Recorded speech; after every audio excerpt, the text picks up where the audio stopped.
New York Jets, Buffalo Bills. Bills get the win and the number 2 overall seed. What was the final? 40-14. They were up 40-0 at one point until the great Tyrod Taylor comes in. Aaron Rodgers with an historically bad game per ESPN's QBR. Josh Allen puts a bow on his MVP candidacy, his last pass.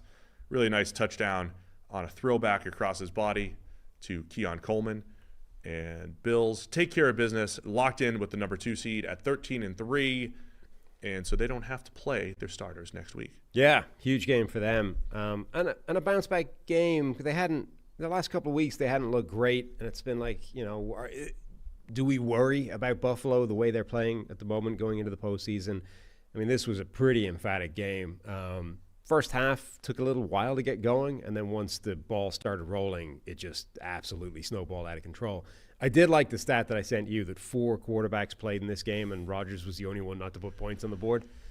Well, he did, just -2 points on the board for the other team. He got sacked for a safety. Yeah, I mean, it's not quite the same.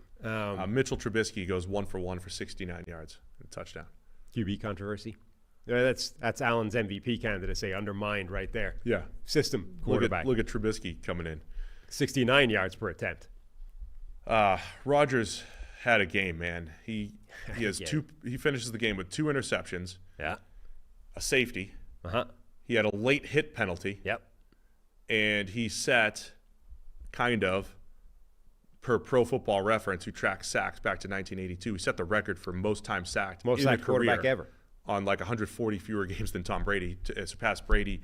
I did have multiple people point out to me that if you go back further, Fran Tarkenton actually has the record. Rodgers is just a couple behind him, so there's still time to get the record officially. I thought I saw him.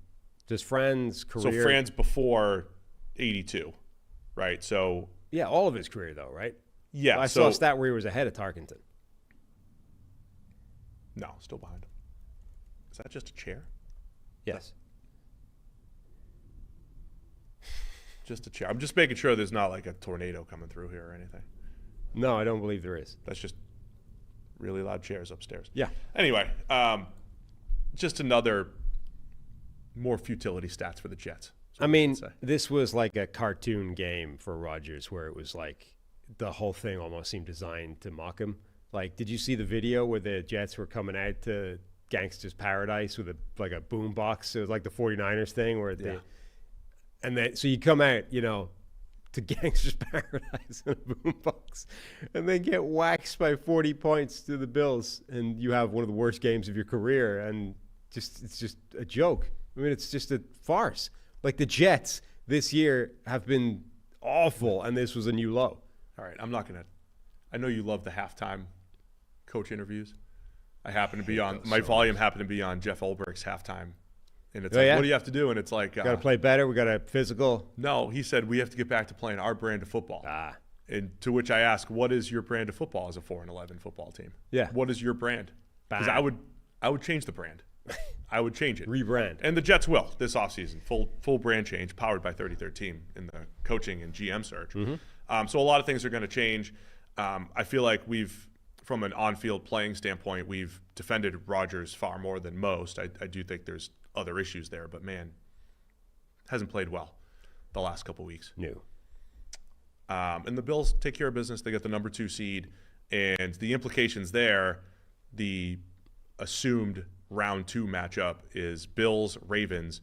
That will be in Buffalo rather than in Baltimore. That's pretty significant, and we're looking at a potentially unbelievable game between the 2 favorites for MVP in Josh Allen and Lamar Jackson. Right, which won't affect that because the votes will already be It will not affect that at all. I'm just saying that'd be a fun round 2 game there. No, absolutely. It's a significant seed to wrap up because, if we assume that there's a fairly clear tier in the AFC, Chiefs obviously with the 1 seed, but then Buffalo, Ravens, before you get to Houston, who are stumbling their way into the postseason, the Steelers, who we saw on Christmas, appear to be a clear step behind, and the Chargers, who have had games where they look that way as well. If that's the playoff picture, and then Denver obviously trying to wrap up that final seed, like if that's our AFC playoff picture, you want to be like you're kind of strategizing for the next round. I mean, okay, you can't overlook any of those other teams in the wild card round, but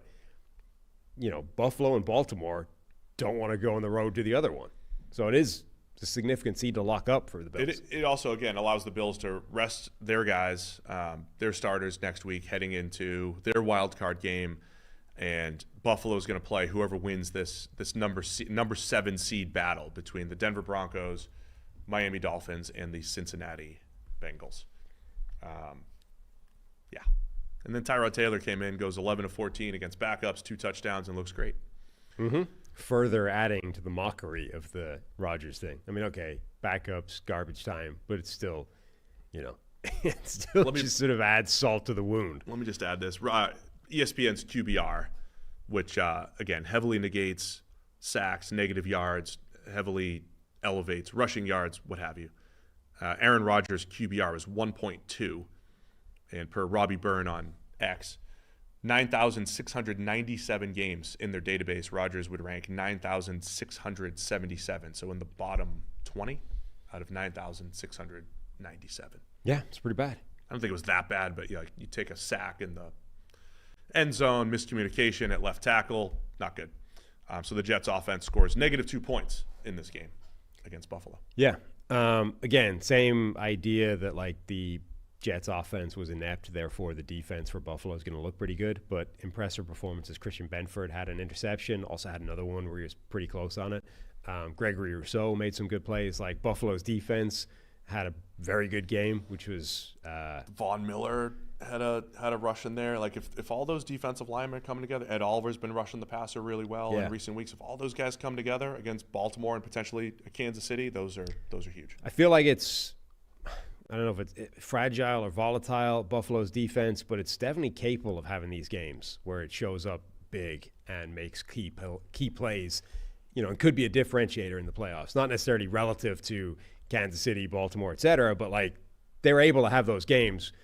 Now, they're also able to have games like against the Rams where they give up 44 points. But, how Buffalo's defense plays in the postseason is going to be interesting to watch.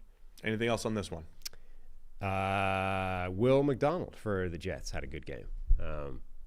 He's had a pretty good season. Certainly relative to maybe not expectations, because they kind of needed to lean on him coming into this year, given what they'd done at edge rusher.